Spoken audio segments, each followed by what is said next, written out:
impressive. But before we really begin, we wanted to both acknowledge that we're on the ancestral and unceded lands of the Massachusetts people, the Pawtucket and their neighbors, the Wampanoag and the Nipmuc peoples, who have stored this land for generations. This exhibition is really, and all of Mallory and I's curatorial projects are really, we think they're about relationships. Mallory and I have been in conversation with each other for a long time as friends, often being thought partners on each other's projects and work, and this whole kind of exhibition series looking at craft practices, looking at women identifying practices have really come from relationships. So we're really excited to have everyone here, and A Romance Of follows this kind of pattern of looking at craft adjacent practices, processes, and in this case, wood making. A Romance Of really considers Cathy and Elspeth's work, I think in a way that thinks about both like the craft, the materiality, and also the give and take between two, with an artist and themselves, with the artist and the audience, with the audience with other artists. I'm really ad-libbing here. Mallory wrote a really beautiful introduction, and I'm just going off to This is what it's all about. So Cathy Della Lucia is based here in Boston. She has a studio, Humphrey Street Studios. Elspeth Schulze, we're so happy you're here from Tulsa, Oklahoma for the weekend. Yeah. And Alison Croney Moses, we're so honored and delighted that you're moderating this talk for us. And with that, all right, I'm picking up the second half of our intro. When researching this show, we engaged with the woodworking community and a lot of people working in that space. Among the many practices pushing forward our thinking on this exhibition, we were so excited to get to know you, Alison. You do a lot of things. You're a woodworker, artist, arts administrator, mentor, mother, all these wonderful things. And I think what's so special is that you're a mentor to a lot of people in the art, craft, and design space, including us. Your artwork can be found in the collection of the MFA Boston, and you've also participated in so many incredible exhibitions, and we were so excited to see your work recently at Mass Art Museum in the Designing Motherhood show, which is incredible, and there's also a really wonderful exhibition catalog out that you should check out. And in addition to Alison's studio practice, she's the Associate Director of the Elliott School. We're so honored to welcome Alison today as the leader of this discussion with Cathy and Elspeth. We are grateful to you for your skills, knowledge, empathy, and care in sharing your work with us.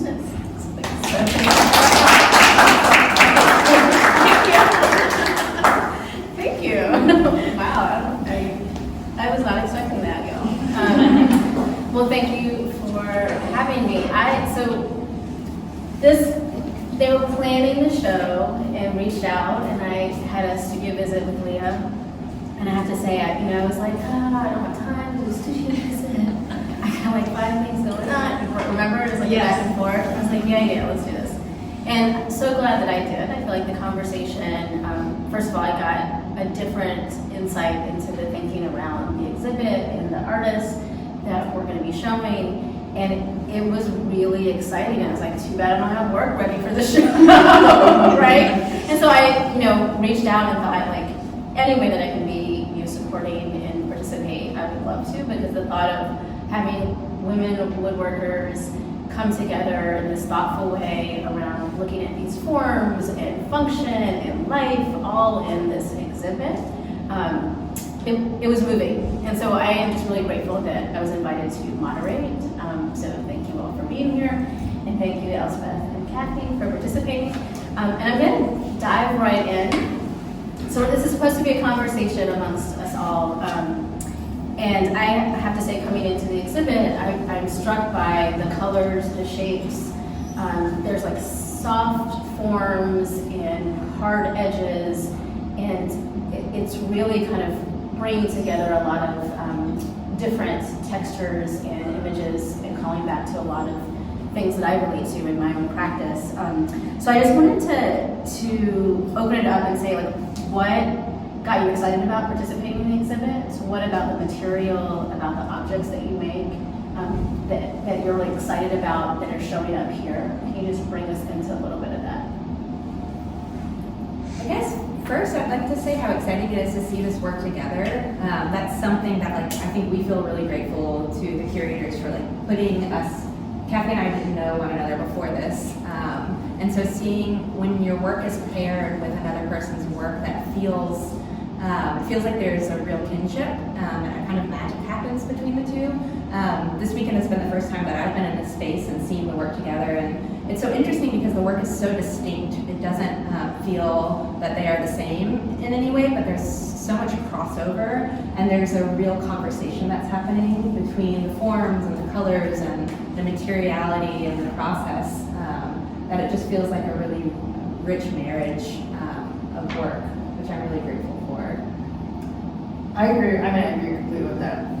It's interesting because the first time we met you on Zoom, first time was also the first time we met. Yeah. And there was just an energy and a vibe between our conversation that felt really, really comfortable. And even meeting and starting off with laughter can be a really special thing. Yeah. And I think that's something that I'm starting off with the relationships, with meeting the curators, getting involved with what this exhibition became, and then even our works together, there's been a lot of joy and pleasure involved with all of it.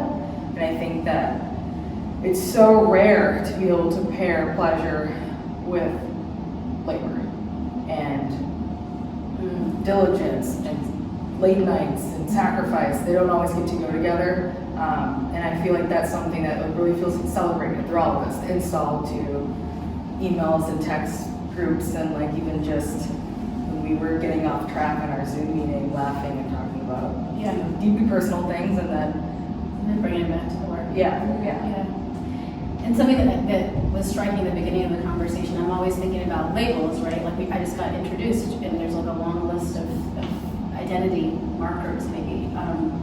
And you use the term maker of objects, and I'm sure other people use it, but in that conversation, I remember that was striking to me because it shook off some of the labels that are put on folks, and it simplifies it down. And in that, a maker of objects, I just smile. I remember being yeah, you just make some objects, and that's joyful, and that's work, and that's all these complicated things. So I absolutely relate to that.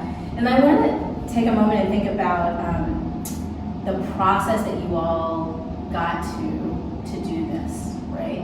So, even in the woodshop, as I know too well, is that to do one simple thing, you have to do 10 steps to make one simple cut.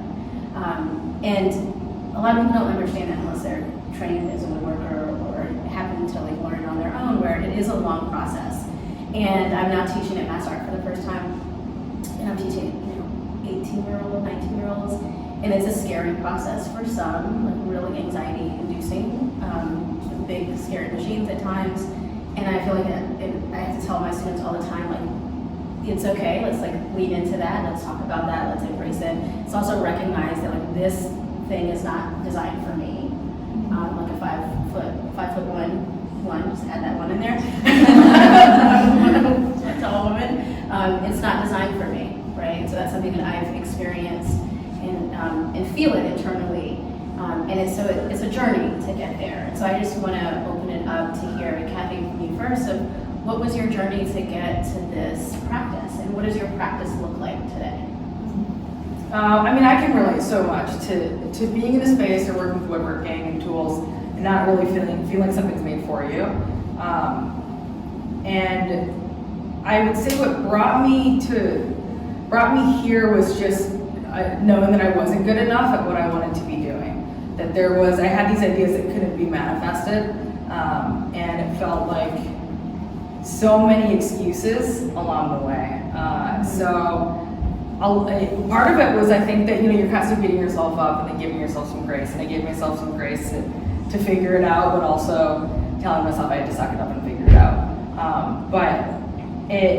I learned I guess education and learning is a huge part of my practice, and I would probably center that in the way I think, obviously the way I teach too, but the way I approach making and is like really just accepting that being a student is a huge part of it, and with that is like extreme failure and but also thinking about consequences. So, you know, art making, aside from carpentry, is that, or engineering, or or building, is there's less, I don't have to say consequences, right? There are consequences, but they're not someone's life on the line, right? It's not something that's gonna break that is gonna cost somebody thousands of dollars. And so I think that that is also a way to embrace failure in my practice, is to consider what the consequences are, identify them, but also allow those consequences to be able to shift and to become a question, to become an endpoint here, a period, and then a starting point for another piece or an idea.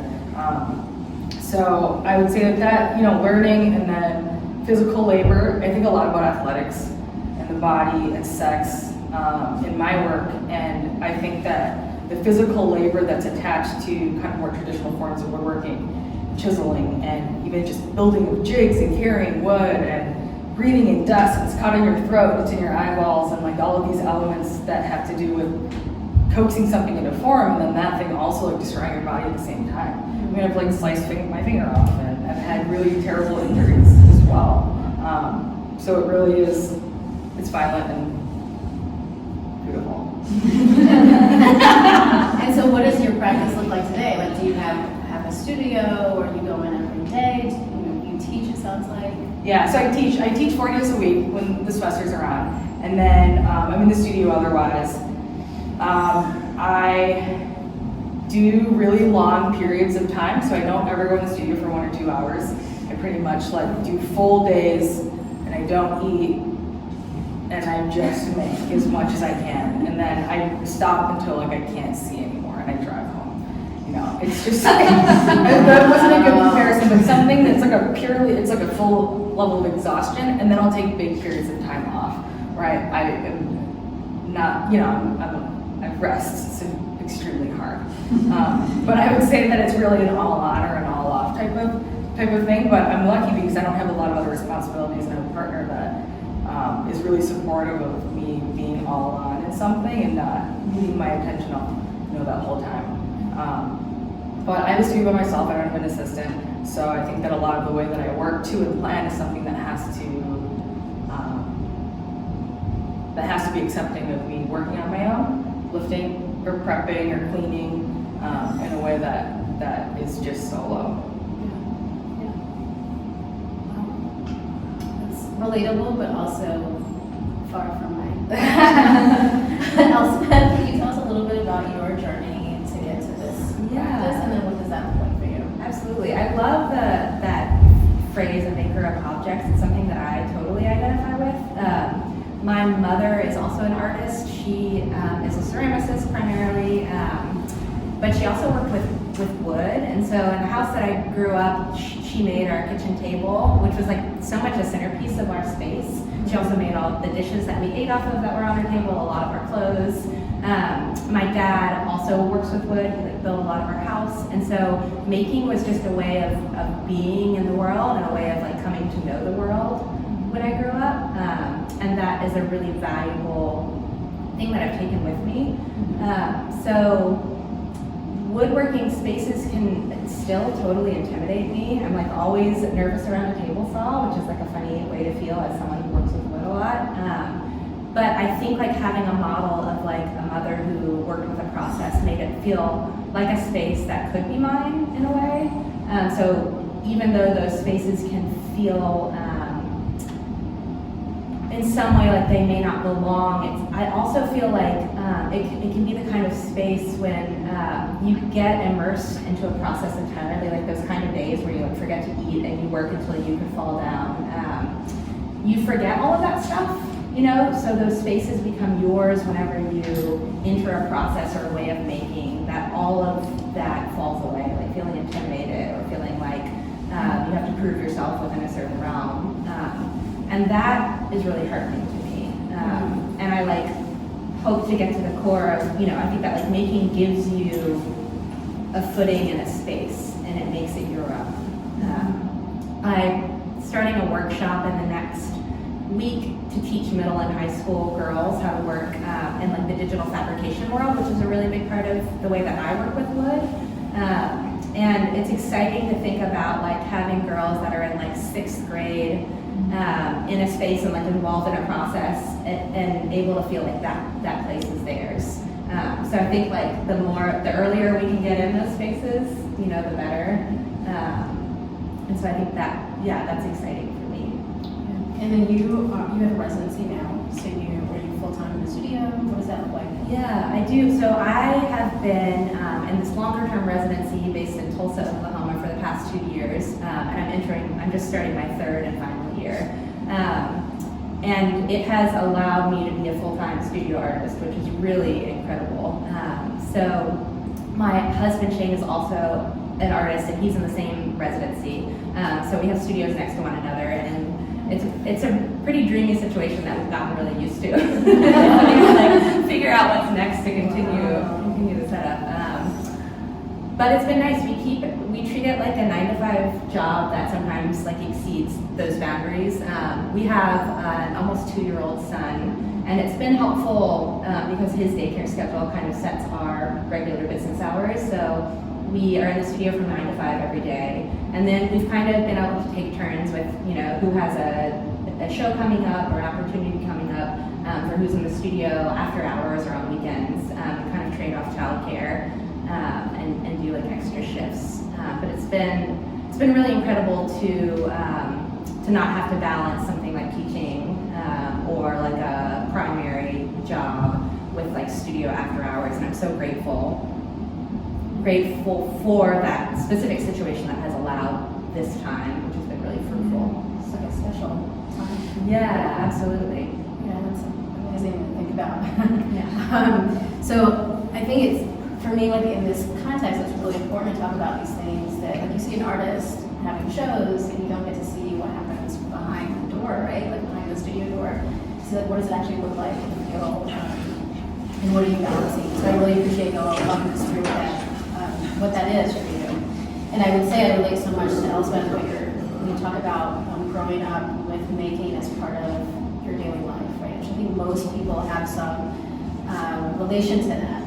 And I know from my experience, my parents are from Guyana, and my mom grew up on a farm. So she cooks everything under the sun, and she sewed a lot of our clothes, a lot of our dresses, and like cooking, sewing. My dad did make some small pieces of furniture. So that idea that like craft and making is just in our homes when we're little, and then it's valued. And I know friends of mine like don't give their kids paint, and so like it's just like this reality of like that's not everybody's upbringing, and then how does that shape us? So I appreciate that, and then also thinking about that balance of like absolutely. Please enjoy that time, because when you leave after a year, you know, it is harder to find that balance. And I love that you have also kind of your own balance of teaching for multiple days, and then taking your long rest periods, and then diving really, hard, it sounds like, into the practice. And for a lot of folks, they, to have an art practice, it could mean that you're in a studio for an hour or two, but it's really hard to dive into that, to come up with this type of work. You need days, you need 8 hours, 10 hours, whatever it is to really get into it. I've been lucky at the Elliott School that I can work 1 day a week in the studio, and then I do my other hours all the other times. And I find that hard to do 1 day in the studio a week. And sometimes it's split up when I do a studio. That's like why I'm like, I do a studio visit. Because then it splits my day, because then I have 4 hours, right? But you figure out those patterns. And so I just appreciate that kind of behind the studio door, what does that look like for people? And how do we kind of embrace this, like different ways that art practices show up for folks? And then just to like pull a thread that we are talking about around gender in this practice. In our Zoom meeting, I can't remember who said it, but someone said like, I think it was like almost all women from every aspect of this exhibit, from the makers to the curators to the gallery owner. Maybe someone that installed was a man, maybe. The only male that I saw the entire process was the installer. Yeah. Which is Pretty spectacular. which was really special. I mean, I think that it's something we've remarked on because it's a rarity to see. And the spaces we inhabit working is teaching, and then also in the art world, but in an art world that is, it's pretty male dominated still with woodworking and the places that you get these materials sourced. When I go to the lumber yard, if I go to Home Depot, you know, you're constantly reminded of, I don't want to say that people are aggressive or belittling, but you're constantly reminded of what you are not. Or maybe who you are, but I think that can be really exhausting. So when you are also reminded of what you are, but in a positive way, like it celebrates your womanhood and what that means, and whether it's you're celebrating womanhood as being involved, as like sitting here with two mothers, as just being able to talk about what we're gonna wear to the opening. I mean, there just is. I mean, that's silly, but it felt really empowering to be surrounded by women and to be heard and like challenged that way. And I really appreciated what Leah and Mallory said in the beginning of this partnership, because that's another thing that's really unique. Is I had separate studio visits, but it was the first. You know, I met with Mallory first, and she told me that Leah was her art bestie. And then I met with Leah, and she was like, "Yeah, she's my bestie. She's my person."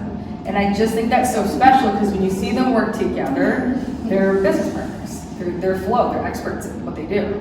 You read what they read, and you look at Mallory's business, and they are professionals. But there's warmth that comes in, and I just think there's something about being women, and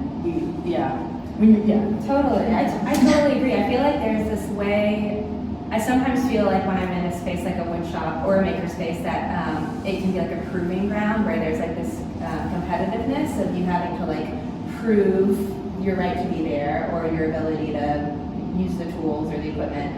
And sometimes, I feel like in a female-dominated space, rather than, it feels like collaboration is the focus rather than that competition. So instead of like every person against the other person to prove who can do whatever better, there has been, at least in this exhibition, a way of coming together and like all the parts equal the whole in a way that becomes greater than, which is really incredible. So we're not vying against one another to like have the best work. We're like coming together to create the best overall experience of working together. Because it's not a zero-sum game, right? Yeah. And art it's like one of those few things that is, you know, super capitalistic and is the art market, and it is highly competitive. But when you're really in this experience, it isn't a zero-sum game. It is a greater win. Right. Yeah. What do you? Yeah, I'm curious what your thoughts are. I have a lot of different thoughts right now. Because I also was like, listening to NPR on the way here, I was talking about gender and men, toxic masculinity, and I have a son that's 6 years old that's like, real competitive, like really competitive. And I also have these feelings of kind of judging male spaces in this way of like it's excluding me, and it's a deficit mindset of like what's not happening for me.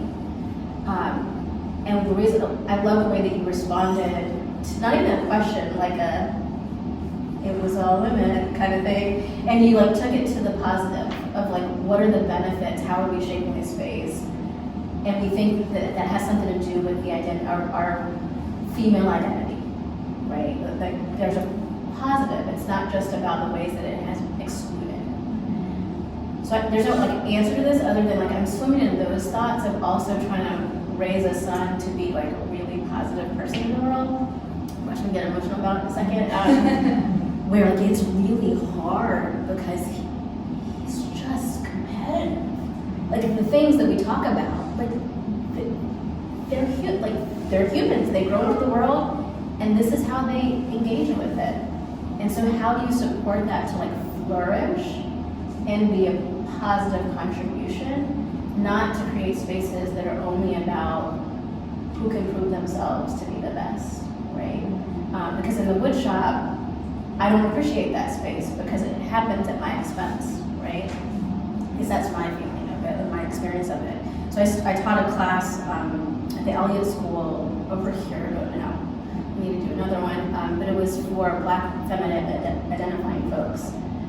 So if you have been in the woodworking space or not, you're welcome to like do an intro kind of woodworking class.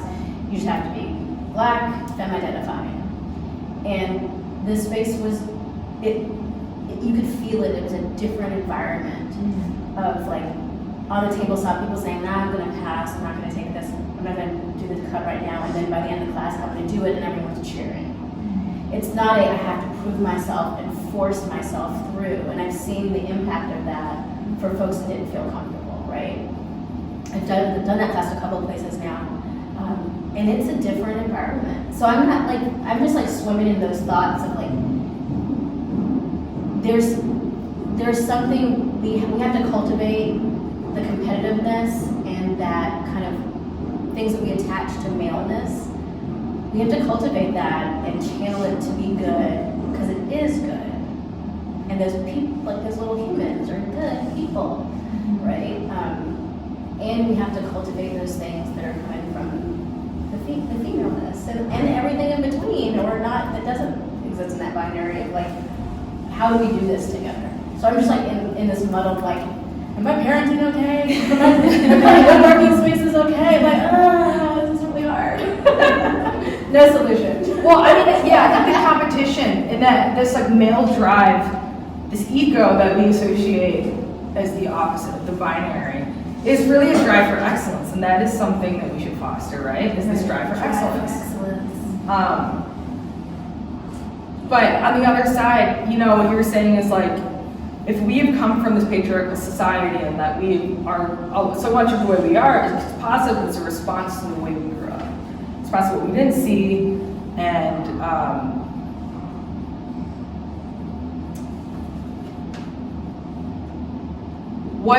I guess, how do you define that? What is it? What is so specific about growing up as like a female identifying person in America, as a person of color, or for whatever other ways that you identify, that changes how you listen and what you pay attention to, maybe, and when you talk to people or when you are interacting with them? It's like we all pay attention to different things, and I think maybe that's something that feels so poignant about this experience in this community with this show, is what people have paid attention to, right? And that like attention is a gift.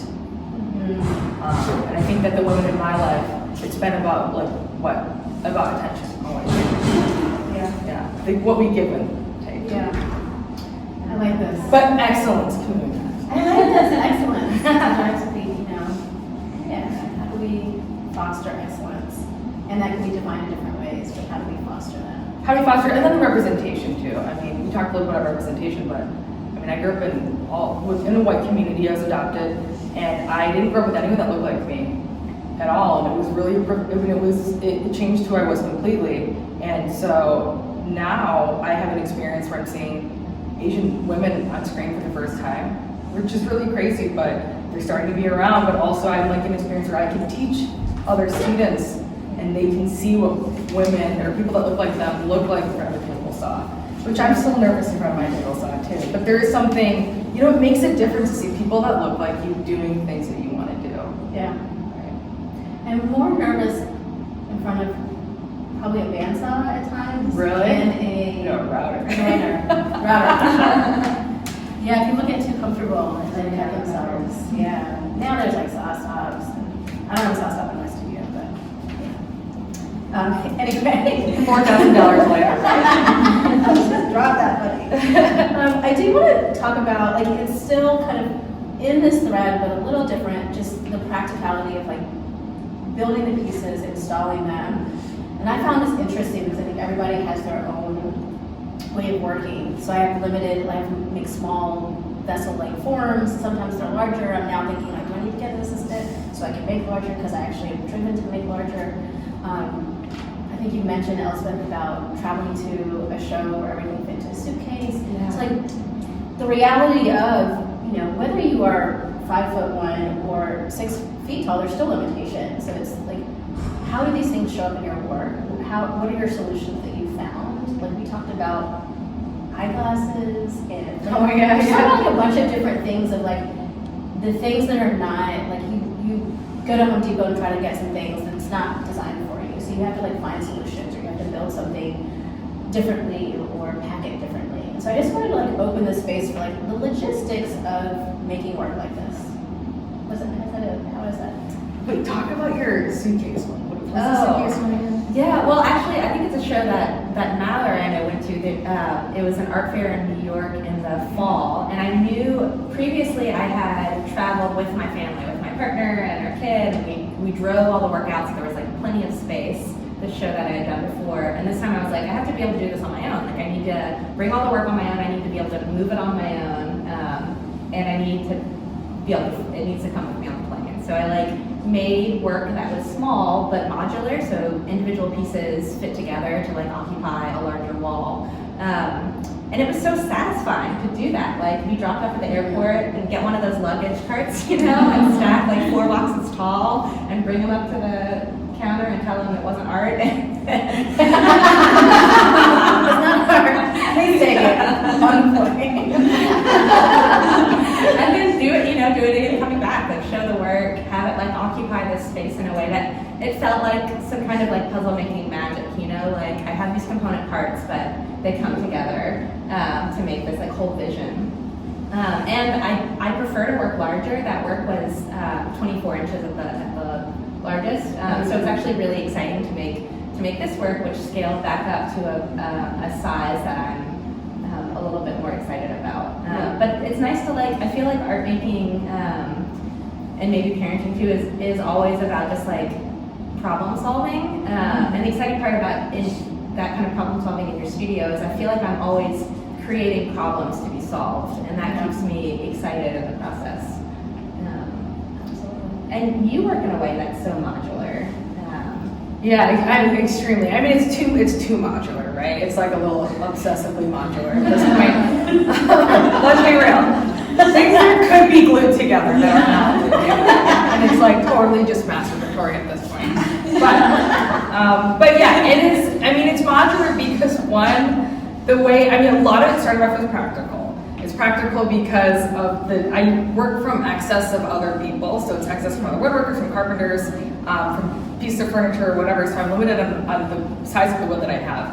But also what I can clamp down. The rounder forms don't clamp very easily, and so I have to kind of find contraptions. One thing might be a jig for another. And then just really being able to reject an edge or a hard edge that you're kind of talking about in the beginning, Alison, means that things have to be moved around. You can't attack it from one perspective, right? And you have to cradle these somehow in some way, so they have to be able to come apart. So I think they're always, the size and modularity relates back to the body. Dismemberment, it's like such a terrible way to think about it, but it is like a dismembering in a way of these. That is important. And then it goes back to consequence too. When something can come apart, it can be put back together in infinite ways. Is that seam isn't hidden anymore. That seam, whether it's like not a wound really. It's just supposed to be there. Maybe it is a wound, but it's something that's supposed to be exposed. It's not supposed to be healed over. So that's like kind of how I've been thinking more into it now. But just this like, if I break it, if I shatter, if I wake up and I hate it, is I can take it out and move it into something else. That is now just becoming a more conceptual part of the work.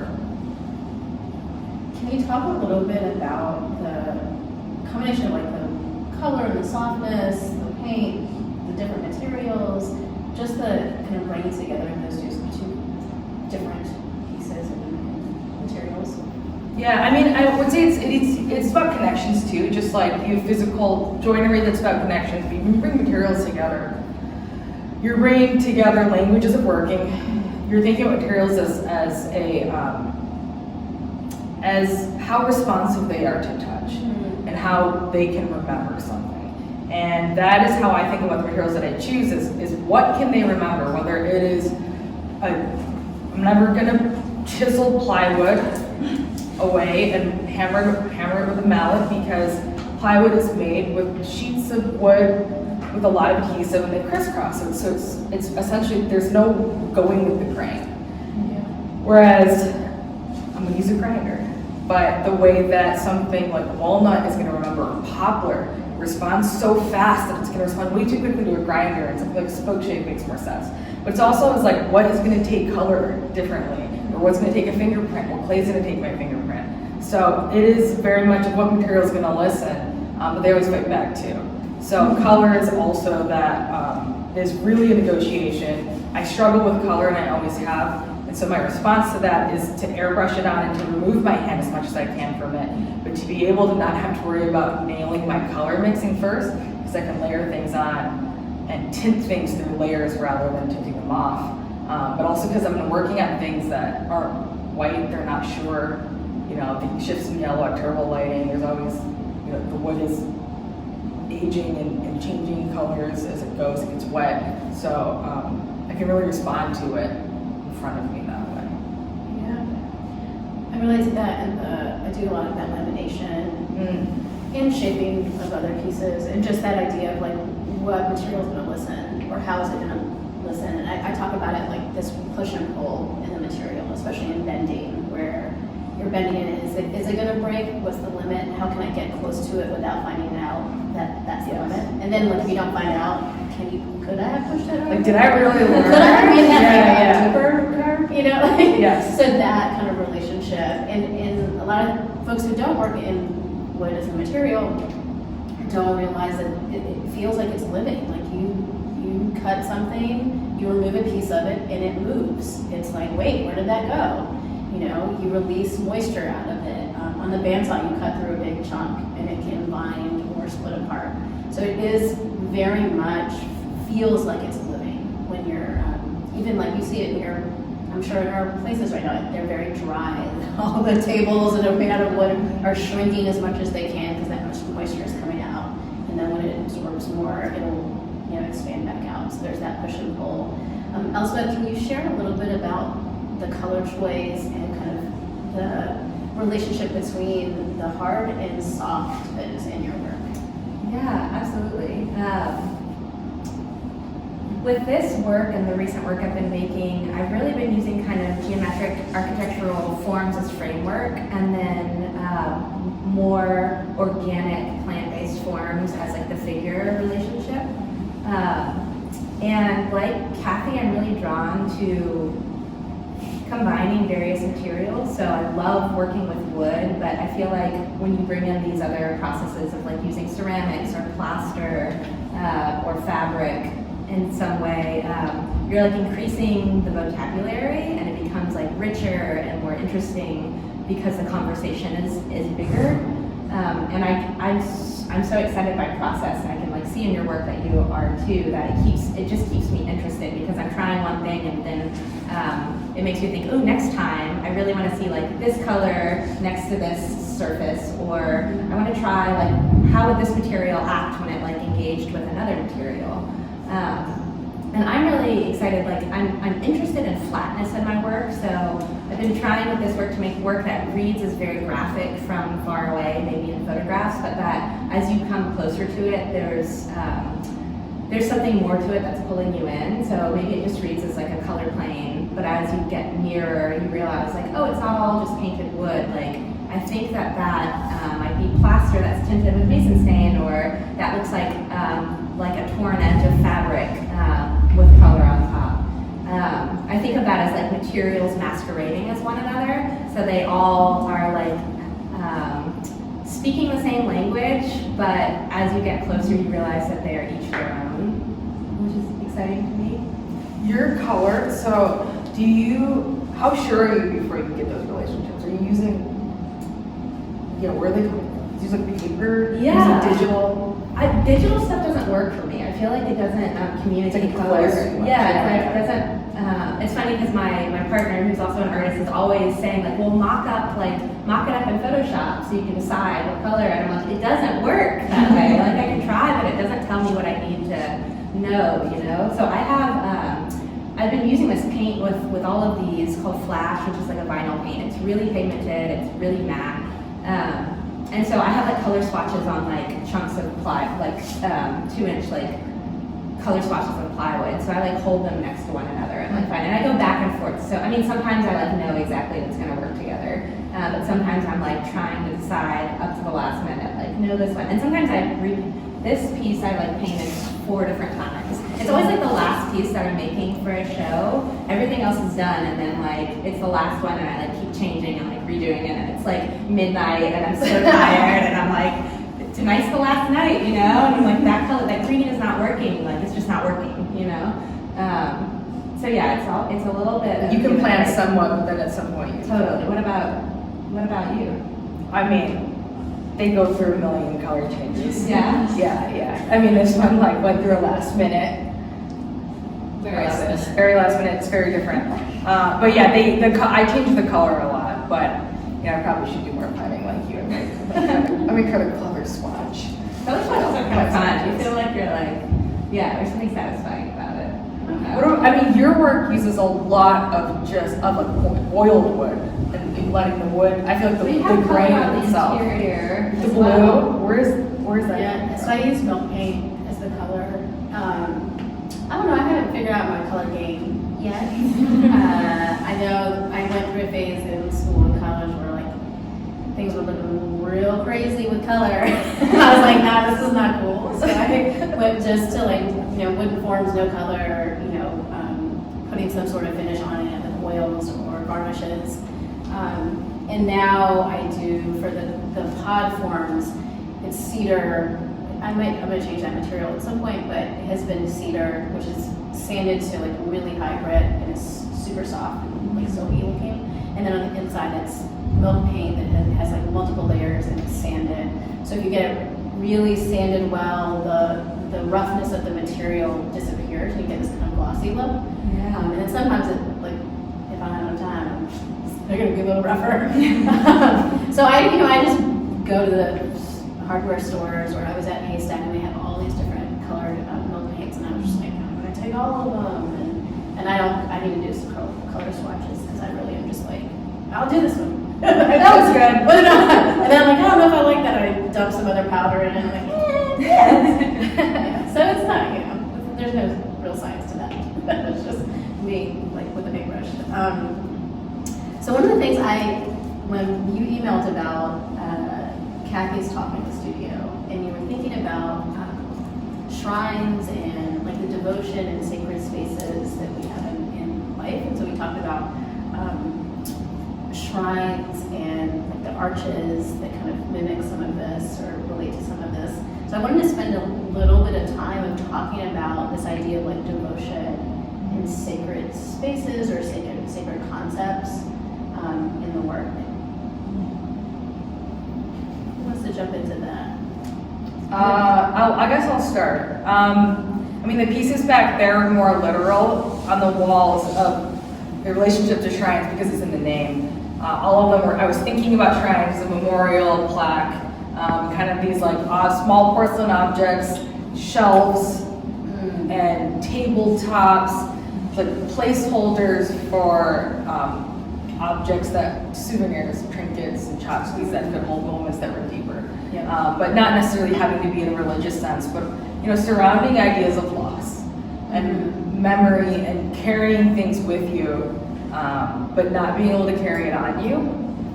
And so, but like in your space. So I think that's really where that came out of. And it's a little bit older work, but there's something that felt like they needed to be smaller. They needed to be smaller because it still were things that fit in your pocket, right? It's like just grief and loss that you carry with you. Like I said, just at some point you have to let it go, or you have to drop it, but you got to see it. But that feels, I guess that is like a devotion to grief. When you have loss, is that you move on from it, but you have to, like, the devotion is acknowledging that it is a huge part of who you are. So I think that with some of the larger forms, this like devotion to whether it's object making or making things that take a lot of sweat and tears and that take up space, comes back to what art has done for me or what sculpture has done for me was show me the power of getting something out through your body and then seeing that exist and facing it and saying like, this is something bigger than these emotions. You didn't know what it was inside, but you could translate it, and then you could wrangle with that thing in front of you. And so some of that feels like a devotion back to back to those moments, my mom was dying when I was in college, I was becoming a sculptor, and my thesis show was about making these big bodies, these like naked melting bodies, and it was about grief. She died, and the work was pretty terrible, but it was, the power that I saw was being able to take something that I could not understand and put it into something where I did understand it. And I think that was powerful enough that that's what I try and stay devoted to in my practice here. Devotion. So at least a shrine to that memory, that existence as like an artist now. And even when it's out, I feel like you might still not be able to understand it, but the process you understood. Like that, because I think about that. I do think of the studio practice, I feel like is a sacred practice in many ways. It is a devotion. There's like, I don't pray, but it's like some of the moments I listen to podcasts and I feel like it's almost like prayers. Like I was listening to a lot of, I think it was This Land, and thinking about, or no, it was All My Relations, and I was thinking about indigenous community and culture where connecting back to like past ancestors, to future generations, to land, to like all that is in our world, a totally different way of thinking and living than my like colonized, Americanized brain. And I'm like building a piece for the Designing Motherhood show, and it was much of like getting this out of like these really complicated feelings and experiences of motherhood, of birthing, of all of that, of trauma, of all of it, building a piece in this context of motherhood that I still don't understand, and even the humans that are out of me still don't get it. But I can understand that process, that like sacred process of like being muddled in here and working through my hands without thinking much about it, and then whatever happens, happens. You know what I mean? Yeah, because the thing's real suddenly. Like this thing is real. You can measure it and touch it, and break it and step back from it. But you can't do when something's inside. It's like your body is maker, but it's also filter, your translator. Yeah, it's true. There's like a clarity kind of in the making that it gives you, but also like the object has a boundary. It has like presence. It has like, you can touch it. It's a physicality, which can be really powerful. I mean, too, with these two, I would say that, you know, I know that your like layering process, but I didn't realize they're 1/8 inch. Oh You can cut them in the 1/8 inch, but the edge, when I saw these in person, I was so struck by the edge being so important, and then obviously the edge is here where you pay attention to them, it's like the yellow and the pink, but that like edge too being the signifier of that next axis, right? Where suddenly it is something with mass, it's taking up space, it's coming at you, and you're dealing with it as an object again. Right. As a thing. Right, absolutely. And it's hearing you, the idea of like process and processing, I think, really resonates for me with the idea of the sacred, or this idea of devotion. I grew up in an area that was very culturally Catholic, and so I went to a Catholic all-girls school, and as part of that school we would go to Mass weekly. And my family wasn't religious, so it was this really interesting pairing of like this kind of dedicated sacred space without feeling like I was going to go to hell if I didn't actually follow along with all of the kind of creed, which was pretty powerful. But I find I loved Mass, even if and I still crave that kind of, that space, that contemplative space. And I don't ascribe to Catholicism, but I think sometimes through making, I'm like seeking that same ritual, that same space for contemplation, that same space for processing, and that I feel like I can tap into that like in the studio, which feels pretty powerful. So I think a lot of times like I'm searching for a sense of the sacred in my work, and maybe trying to reframe what that means for myself. Always like reaching for something ineffable, I guess. So I'm going to end on, before we open up to any questions from the audience, I'm going to end on, the title is A Romance Of. And so I just want you all to fill that in and or talk about that a little bit. And why don't you sit with it if you have, you're bursting with a response, you can start. Well, it feels like there's so many different ways. It feels so related to a relationship to me. And that can be like a romantic relationship between a partner, but also like a relationship to a process or a material. And that same sense of like dedication or devotion. And how that sense can be echoed. I feel like there's this like mirroring between like your work and my work and your work and your work, where it all comes together. And so like all of our individual sense of dedication or devotion becomes this like larger whole, which feels really rich. I mean, I agree with everything that you said. And I feel like some of the things that are popping into my head about what is romance I think we just talked about. Like, I feel like all of these, it has woven its way into the conversations, and I think that's what's actually so brilliant about it is over this 2-year long process working with Mallory and Leah, it's like romance has found its way naturally into like the pores of this work, and the way that I've been thinking, the way we communicate, and I think that's really special. It feels really true to what's in here. I think just to piggyback more, romance is like, it's about being in person, like this closeness too, and that like the fact that you're here is really special. That we're here in person after COVID, that so much of this work is so much better in person. Yeah. Right? And it really, I think, celebrates being in person, and I think that's very special. Just like, you know, I've done long distance before and it sucks, but there's nothing like touch, physical touch, right? And then I think the last thing about romance is like, there's thinking about woodworking and safety. That safety is such a huge thing, right? And teaching it and getting her, and it's with romance is like there's so much hope and there's so much passion, but at the same time you're trying to protect yourself. And like there's this point with romance where the protection falls away, right? And you lose some of the safety and you lose this like guard you have up. And it's the same thing with your work, as whether that's making it so that it can be seen in a studio visit or in front of sharing with your partners and your friends, parents, or your coworkers, is like you lose a lot of control there, and you hope it's just hope that it comes. Like we hope it's a beautiful thing, it can be tragic and heartbreaking. You might want to die, but you know. But it's worth the risk, right? That's what you hope for. Yeah, it's bury yourself, and so you know, right, it's dear? intimate and vulnerable. It's a good way to navigate that. Wait, but what about you? What do you think about romance? A romance of Well, my work isn't in here, so I'm like, I've been looking at this, I feel like, But even with your work far. too.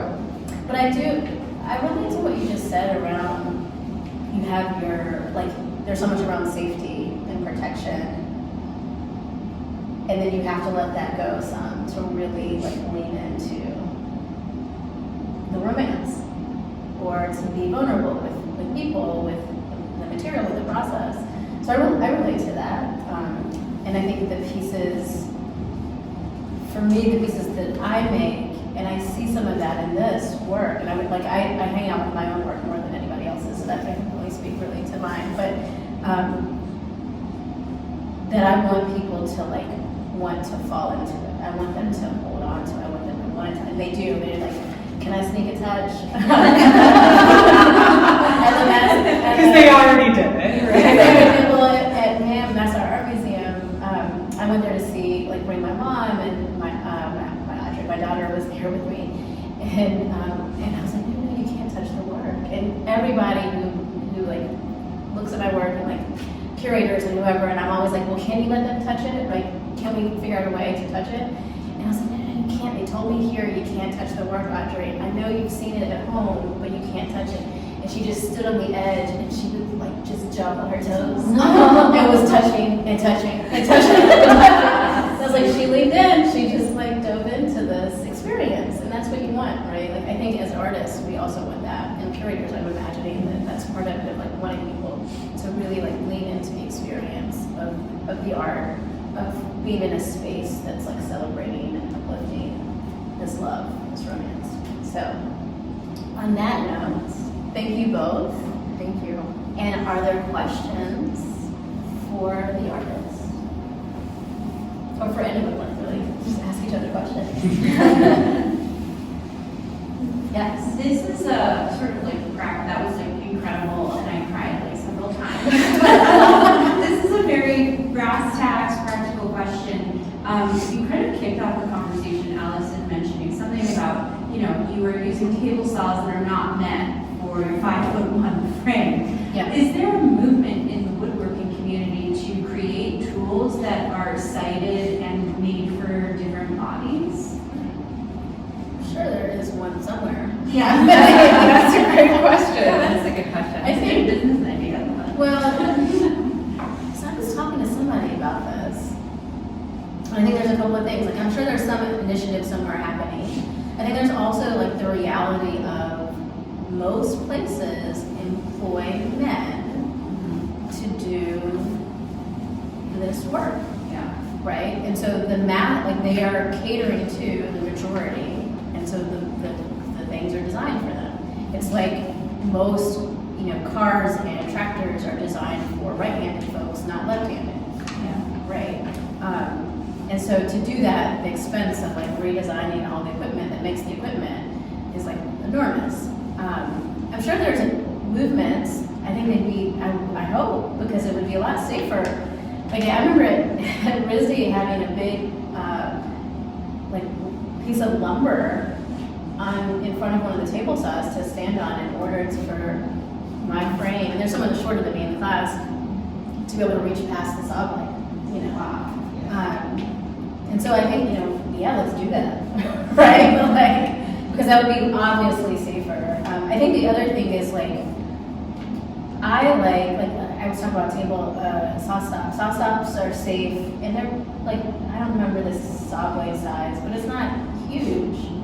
And I've also worked on a 16-inch saw blade, and that bad boy, I really didn't have either. But it was it pushed the limit of how far I could reach and what I felt comfortable doing. But I think because I've had those experiences, I'm a better table saw user. And there's something lost when you shrink things down. So I think there's a tension there of I want to work big. I want to use big machines. I want to do all the big scary stuff. So how do I do that safely? And I hope that there's more momentum to do that. Thank you. I don't know. I don't know if I haven't heard of big machine changes. I know that I just don't see how it could ever be profitable enough. The amount of design and engineering that would have to go into that. But the ableism is definitely an issue. I'm starting to see it. I saw it for the first time teaching in the summer. I had a student who's in a wheelchair, and I had to redesign my entire curriculum because she couldn't use the tools. And at first she just said, well, can I just do this sitting down? And I was like, yeah, I don't know actually. And I asked our safety person, she had no idea. And she went up the line and nobody knew actually if OSHA or whoever, if you could use this saw seated. And we had to build, everything from a workbench that was at her right level. But it definitely threw me off completely how much these spaces of making are not built for people who are not able-bodied whatsoever. But I think that things like thinking jigs and of course just sleds and stuff like that is probably that's the go-between for these machines that are made for our bodies, and then how do you get it close to your body, or How do you get it closer? Yeah. make something to then make this thing work for you. And it's that extra step, but it's also how I learned a lot about woodworking just from making jigs for myself to then be able to use stuff safely. And just encouraging everybody to question the systems that are used or the standard that's set. Yeah. So my husband's an architect, and he talks about how the standard for room temperature, I think it's 72 degrees or whatever it is designed for a middle-aged white man in a three-piece suit. Which is always cold as fuck.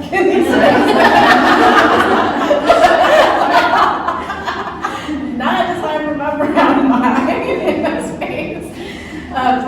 We have a lot of discussions around this of how do we just question the standard, and if everyone's questioning, and he's in a place where he's designing, so he could push it a little bit, but the standard is what is accepted by by the industry.